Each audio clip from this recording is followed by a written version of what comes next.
All right, what is good, ladies and gentlemen, is the Mass Reviewer back in with another review, and today we are doing a review for The Naked Gun from the Files of Police Squad. This is the first time I'm watching this film. The newest movie, The Naked Gun, recently came out, and so in preparation for when I'm going to watch that film, I am now watching all of the original trilogy that came out in the 1980s, I'm pretty sure, and I do have actually prior experience watching Police Squad. I did watch that show. It's only like 6 episodes, so I did watch it about a year ago, I think. So I did watch that, and I liked it. I thought it was, I'll get into it when I do an actual review for it. Just give me a second here. Sorry, I had to fix something that was a bit distracting. So I did watch Police Squad, and I did, I'll say it off the bat, I did like it. I am going to, but this is not a review for that because I will do a review for that in the future. This is a review for The Naked Gun from the Files of Police Squad, and so with all that said, let us just get into it, starting off with the characters. So, you have Frank Drebin, played by Leslie Nelson, who is just a wonderful lead. Love to watch him. He is very, this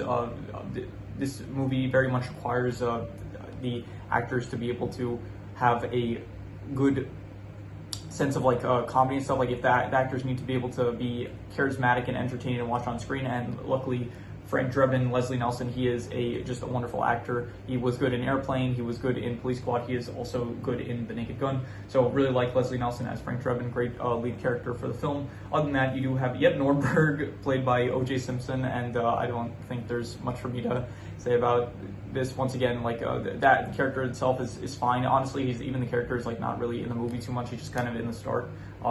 He's like the friend of Frank Drebin, but other than that, he's not really in the film too much. So I'm just not going to say much about this character because obviously, you know, O.J. Simpson. I'm not going to elaborate really. So, other than that, you have Captain Ed Hawken, and he's actually played by, in Police Squad, he is played by a different actor. He was played by Alan North, I'm pretty sure, and this he's played by George Kennedy. So they did swap they recasted the character. So I'm not really sure why. I tried looking up, and it said something about just like I guess, I don't know, star appeal or something, that George Kennedy had more so than Alan North. So, but anyway, other than that, you have Jane, who is the love interest of Frank Drebin, and you also have Vincent Ludwig, who is the villain of the movie. He's the one that is trying to kill Queen Elizabeth, who is also in this film. She not obviously not the real Queen Elizabeth, but an actress portraying Queen Elizabeth. So all the characters, the star is Frank Drebin, and you're watching for him. There's no one really too much that's like, everyone's kind of like a background afterthought, except for maybe Jane. So in total, I'm going to give the characters I'm going to say, if it was just Frank Drebin, like, it would be probably 8.5, but because there are like some other characters and stuff that like aren't as memorable really, like Nordberg didn't really care for him. Captain Ed Hawken also didn't really care for him. Jane, as a love interest, like, I guess she works fine, but just the character herself is not really, like, you're watching this for Frank Drebin really, like he's the main star of this. So I'm going to give the characters, I'm going to go 8 out of 10. I'm going to say great, because just really Frank Drebin, Leslie Nelson just really carries the full cast here. The plot is basically that you have Vincent Ludwig, who is commissioned by someone to kill Queen Elizabeth. So the movie is basically just, you have Frank Drebin, he returns from, I think, I forgot where it was, somewhere in the Middle East, and he returns from there after completing some mission or something, and then he finds out that Nordberg was shot multiple times on a ship with something to do with like cocaine or something.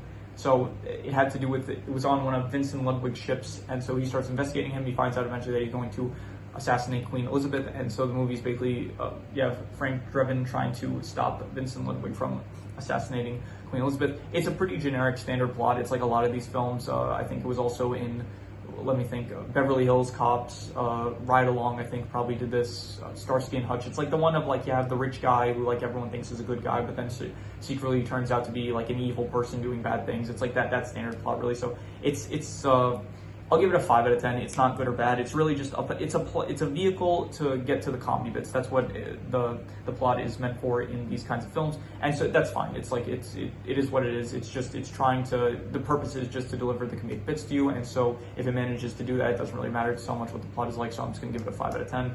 Not good or bad. In terms of the settings, there's nowhere really too memorable. I guess at the end with like the baseball stadium, it was pretty good, but other than that, you don't really have.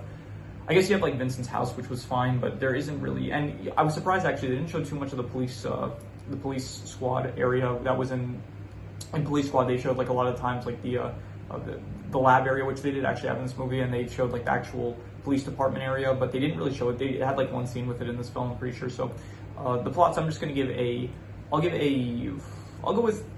I'll say 6 out of 10, above average, I guess. It was the settings were fine. They're not really the highlight of the show, really. So not show, movie.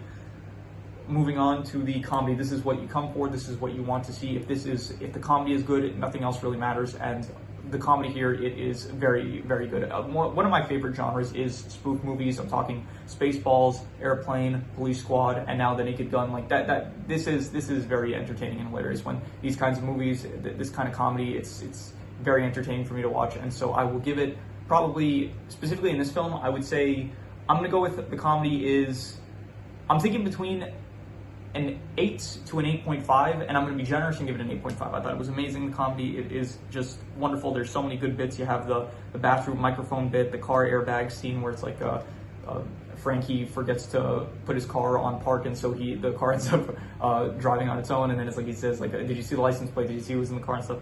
What else? You have the teen driver bit. There's a lot of good physical comedy. It's just really great in this.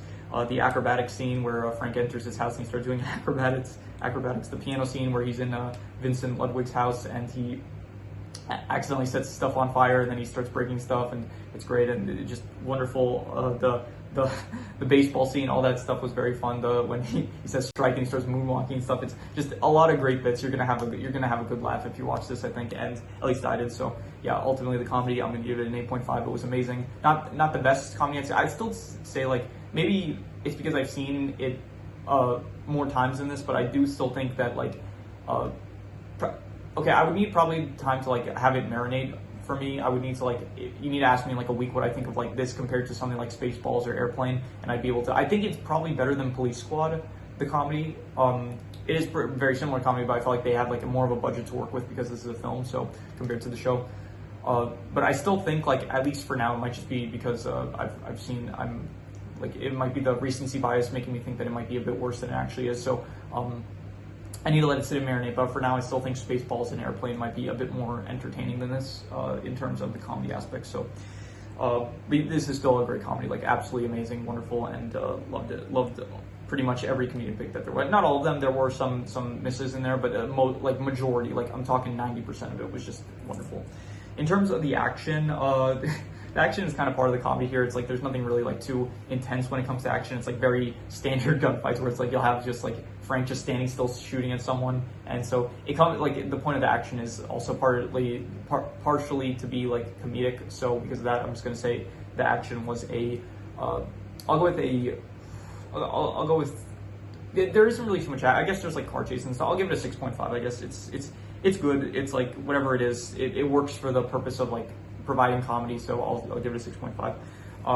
The worst thing, I'm just going to reuse the lowest score, which was the plot, 5 out of 10, because ultimately the plot is kind of standard, it's kind of basic, and it is not as like straightforward as I would hope. Like I liked the plot of Airplane better. The plot of Airplane, it's like very straightforward. I'm not going to speak on Airplane now, but I did like that plot better. And also Spaceballs, I did like the plot of that better. Like this plot, it feels very much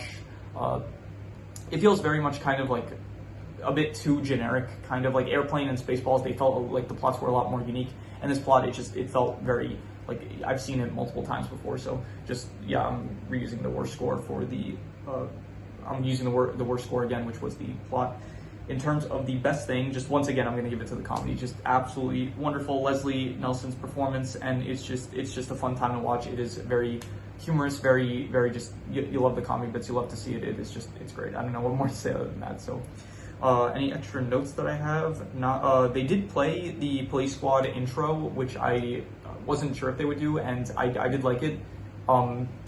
It wasn't the exact same intro that they do in Police Squad. However, it is like it did show the one with it showed like the car. It showed like the car at the beginning, like driving and stuff, and then it was different from Police Squad. This one, it showed it like driving into different areas, like a woman's shower, like a house, like a roller coaster and stuff. So that was good. I like the intro. Anything else? I was kind of, part of me was hoping that they would end it like they do with Police Squad, where at the end of every episode they would just show like it would be a still frame, but it wouldn't actually, the frame wouldn't be still. It would just be the actors like standing still. So I was kind of hoping like the final shot of the movie would be just like a bunch of actors like standing still while it's like something goes on in the background that like is comedic. But they didn't do that, which is fine. It's fine that they didn't. But I was just part of me was just kind of hoping that they would do something similar to that. So.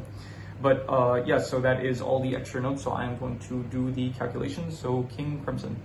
All right, so it ends up coming out to only a 6.5, which would be good. And I think part of I think I might have to change like the way I do comedy movies. I think I might have to like apply more weight to the comedy score itself because that's like the most important part of the film. So I think that I might have to change the system a bit to make it like more accurate. Like maybe double the comedy score and then apply it to the final score when I do the calculation, something like that. I have to change it for the next when I review the sequel. I'll come up with a way to make it more accurate. But anyway, it comes out to a 6.5. I would rate it much higher. I would give this probably. I was thinking between an 8 to an 8.5. I'm gonna be harsh and just give it an 8. I thought it was a great film. Maybe if I let it marinate a bit more, it would get higher to like an 8.5. Amazing, but for now, I'm just gonna give it an 8. I think it was great. It was a great film. Definitely very excited to watch the sequels. The two that came out in the 80s and 90s. I think I'm not exactly sure when the sequels came out, but I am very excited to watch those. And then I will watch the newest one that came out this year in 2025. So yeah, that is pretty much all there is. Oh, I forgot once again. Thank you to the new subscriber. We went from 12 to 13. So once again, the subscriber count went up. I think, I don't know if I mentioned this. I don't think I did, but I think it might get a bit annoying if I keep, obviously I want to thank everyone that subscribed to the channel and stuff, everyone that shows support to this channel. I appreciate greatly, but I don't know if I'm going to forever be doing a thanks for the subscribers, like, because eventually hopefully it might get to a point where it goes up daily and stuff. So I think for now, I'm just gonna, for the tens, like every time it goes up one, once I get to, okay, if I end up getting to 100 subscribers, then I'll thank after every 10 subscribers. And then I'm hoping that'll happen. So then if it ever gets to a point where I reach 1,000 subscribers, then I'll give a thanks after every 100 subscribers. And then if somehow 10,000, then for every 1,000. I think that's what I'm gonna do because I don't know how. I hope it doesn't come off as annoying that I'm thanking people. I do want to show my appreciation for anyone that is subscribing. So yeah. Anyway, and thank you for everyone that's leaving comments. I'm seeing that there are some more comments here and there that I appreciate. Some people are leaving some recommendations finally, and I do want to say that I do have a list. I am keeping track of all the recommendations that I am getting, and I will. Hopefully I will actually start watching some of the stuff that is recommended. It's just I have to fit it into my schedule and stuff. And I will be giving shout outs to anyone that leaves a recommendation. So if you do end up leaving a recommendation and I do end up watching it, I will make sure to give the person that gave the recommendation a shout out. So if you do want to get a shout out from me, then I don't know, that it's not that big. A shout out from me is not like really worth something. It's not like a big thing, but I still will be giving a recognition to anyone that ends up giving a recommendation that I end up watching. So yeah, so if you have anything that you want to recommend, leave it in the comments and I will, movies, shows, video game stories, anime, anything that you want me to review, leave it in the comments and I will maybe possibly check it out. But with that said, that is pretty much all there is to it. So let's leave it at that.